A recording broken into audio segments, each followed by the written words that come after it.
Hey, everybody, this is Joe Joseph, and this is the Sheeple.com's Daily News Brief. Holy smokes, what a leak! As WikiLeaks has unveiled Vault 7, the largest ever publication of confidential CIA documents, as another Snowden emerges. This according to ZeroHedge.com, and of course, if you go to WikiLeaks, they actually have a pretty good write-up of what this is all about. But man, you want to talk about a kick in the stones to the United States clandestine operation, and good for them, because they certainly needed a good kick in the stones, that's for sure. But it says here, WikiLeaks has published what it claims to be the largest ever release of confidential documents on the CIA. It includes more than 8,000 documents as part of Vault 7, a series of leaks on the agency that allegedly emerged from the CIA's Center for Cyber Intelligence in Langley, and which could be seen on the org chart that WikiLeaks also released. If you go to the WikiLeaks page, all of this stuff is available for download, and it's immense. It's immense. And of course, you know, it's nothing that we in independent media haven't known and understood for a long time, because we know that they're able to do this stuff. But the way in which they go about it is what is extremely, extremely interesting. It goes on to say a total of 8,761 documents have been published as part of Year Zero. Now, that's just the first in a series, my friends, of leaks the whistleblower organization has dubbed Vault 7. WikiLeaks said that Year Zero revealed details of the CIA's global covert hacking program, including weaponized exploits used against company products, including Apple's iPhone, Google's Android, and Microsoft Windows, and even Samsung TVs, which are turned into covert microphones. Again, like yesterday, I put out, if you haven't seen the movie Snowden, watch the movie Snowden, because he talks about that. As a matter of fact, his girlfriend was caught up in that whole thing. They used that technology to track his girlfriend and see what was going on. I mean, it's unbelievable. But of course, totally expected. And I mean, we've known that there's always backdoors built into operating systems, into phones. Hell, now you got smart appliances that can be turned into spying devices. Think about it. This whole Internet of Things, you know, you've got smart refrigerators, smart ovens. People put their security systems on their smartphone to be able to see their home while they're away. CIA can tap into all that stuff. Another profound revelation, it says, is the CIA can engage in false flag cyber attacks, which what? Portray Russia as the assailant. Discussing the CIA's remote devices branch, Umbrage Group, WikiLeaks sources note that it, quote, collects and maintains a substantial library of attack techniques stolen from malware produced in other states, including the Russian Federation. This is the exact quote. It says, with Umbrage and related projects, the CIA can not only increase its total number of attack types, but also misdirect attribution by leaving behind the fingerprints of a group that the attack techniques were stolen from. Umbrage components cover keyloggers, password collection, webcam capture, data destruction, persistence, privileged escalation, stealth, antivirus avoidance, and survey techniques. Now, Kim.com summarized this finding, quote, CIA uses techniques to make cyber attacks look like they originated from enemy state. It turns DNC Russia hack allegations by CIA into a joke. But perhaps what is most notable is the purported emergence of another Snowden-type whistleblower. The source of the information told WikiLeaks in a statement that they wish to initiate a public debate about the security, creation, use, proliferation, and democratic control of cyber weapons. Think about that. Our lives have become increasingly tied to the internet in one way, shape, or form. You know, an institution that knows about this more than many others is the United States Post Office. Look at the post office. I mean, heck, can you see the post office actually doing anything in the next 5 to 10 years? Especially with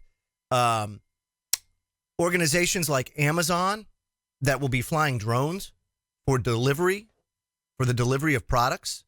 You know, these are things that we have to think about. But we've seen that shift, where we used to pay our bills, statements would come in the mail, you'd write a check, you'd mail them in. Phone bill comes in, you write a check, you mail it in. Now everything's paperless. It's over the internet. So we become more and more vulnerable to these cyber weapons.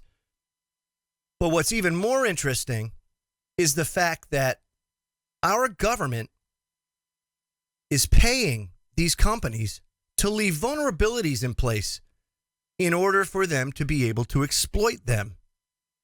I mean, this is huge. But again, not unexpected. I mean, this goes as far back as like Windows 3.1. Leave backdoor open for a clandestine operation, or even code bugs in. We code bugs into things so that we have to pay to fix them. I mean, this is the Microsoft model of things is extremely, extremely effective. Extremely effective. Now, the FAQ section of the release provides further details on the extent of the leak, which was obtained recently and covers through 2016. So the year period is 2013 to 2016. And this is according to the CIA timestamps on the documents themselves. And secondly, WikiLeaks has asserted that it has not mined the entire leak. It's only verified it, asking that journalists and activists actually do the legwork, much like Snowden's original release. He didn't really, he kind of laid the foundations for things, but it was really up to,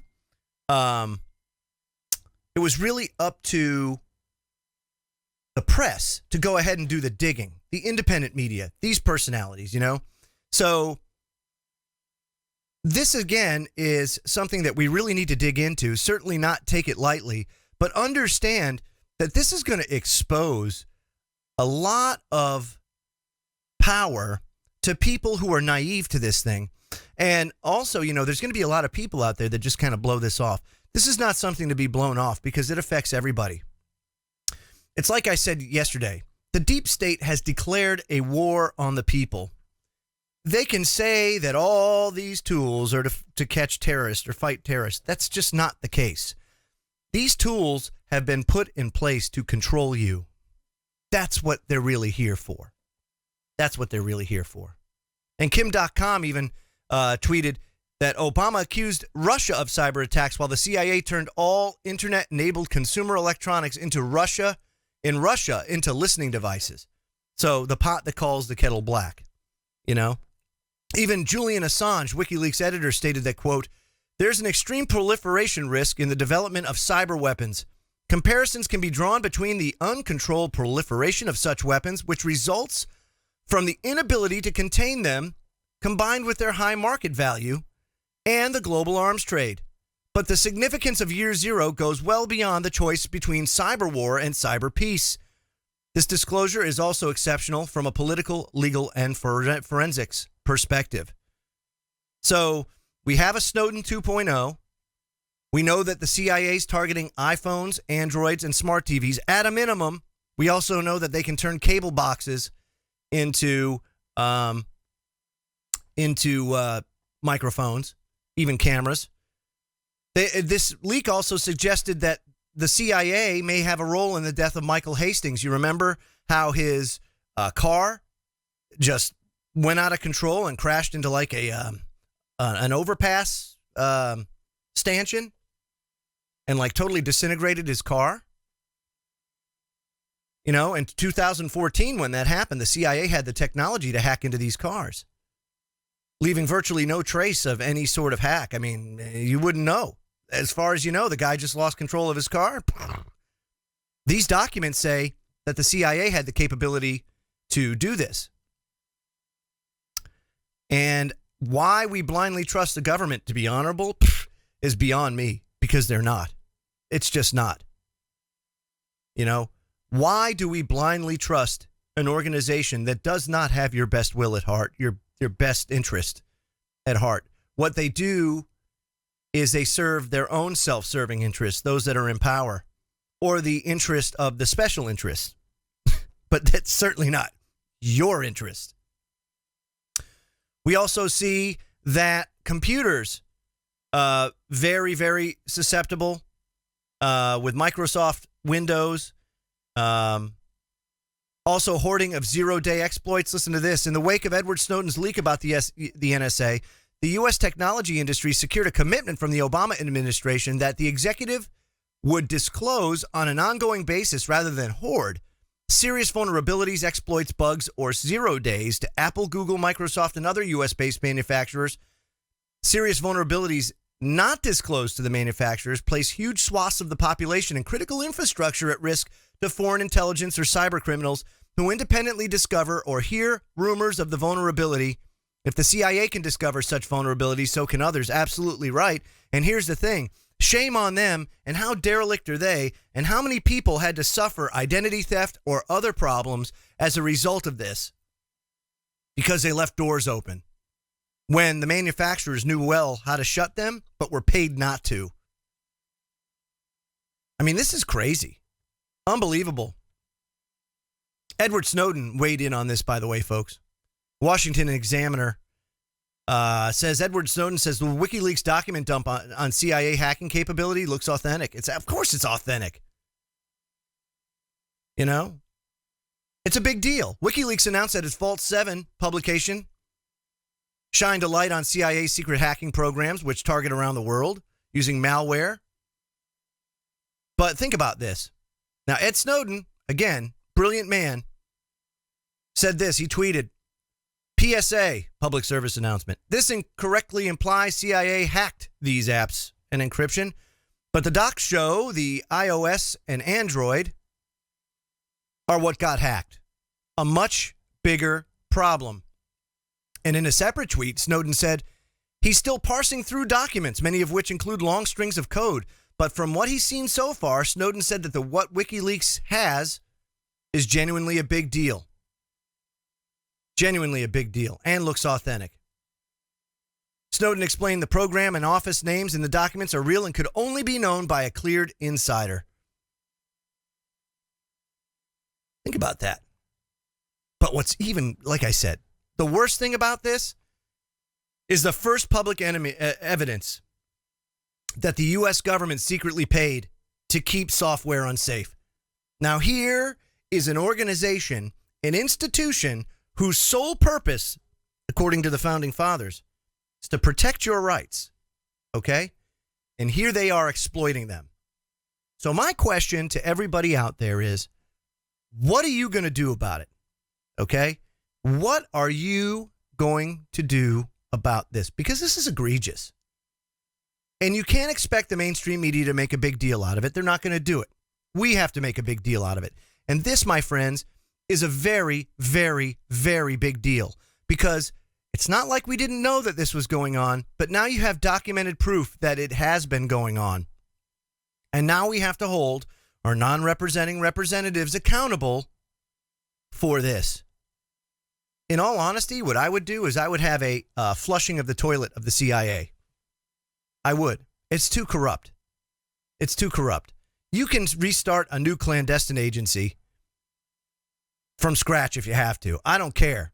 You know, what they say, how vulnerable it makes us. It can't be near as vulnerable as we are right now with our own government working against us. Again, it's not about other countries of the world. Yes, there's espionage, has been going on since the dawn of time. But I'm telling you right now that we have in this world, in our country, a agency of the federal government that is out of control. Big surprise, but here we have validated, documented evidence that our clandestine agency is using that technology against its own people and not against just foreign governments. That's not what it's about. To the point where, just like Zero Hedge reported, now all of a sudden, the Trump hacks, the election hacks, all of that stuff looks dirty and shady. The DNC hacks, all of it. Dirty. Absolutely dirty. Makes Clinton look dirty. You know? This is a major, major problem. A major problem. And of course now the CIA is spooked. Oh, it's absolutely spooked. Washington Post says, WikiLeaks says it has, even they're coming in now and saying, and getting on the bandwagon and say, yeah, look at that. They stole this, they stole that. And they're starting to report on it. So the Washington Post, I would be interested to see, because I have not had an opportunity to see this article as it has just come out, to see how they're going to spin it. But I can tell you that there needs to be serious, independent inquiries into this. Not congressional inquiries, not the government policing itself. That's not going to work. That's not going to work here. What we need is serious investigation into this matter, because it's only going to get worse, folks. It's only going to get worse unless we put a stop to it. Power and greed are absolutely, very overpowering feelings, emotions. Human beings have a hard time grappling with them. And really, if you think about it, that's why we're where we are today. Probably the number one cause is greed. And that's across the board. Whether you talk about it being education, it's greed. Why has it gone down the toilet? Greed. Because we're stuck with this archaic blueprint that was created in the late 19th, early 20th century to get people used to shift work. Well, shift work's the way of the dodo. It's gone out the door. Very seldomly, if ever, do we have shift work. Manufacturing in this country has been decimated. It's not coming back. I know what President Trump says, and that's all well and good, but even if it does come back, it's going to take years and years. And even then, are people going to be able to lessen their reliance on cheap Chinese gadgetry? And if it's not coming from the Chinese, it'll come from other countries that don't mind slave labor. Because see, here in the United States, we like cheap stuff. We like cheap electronic, cheap Chinese gadgetry. We're addicted to it. People have to have a flat screen in every room, So until we lessen our reliance on that and become more self-sufficient as a country, that's not going to change. And I don't think you're going to have people ready or willing to make sacrifices like that.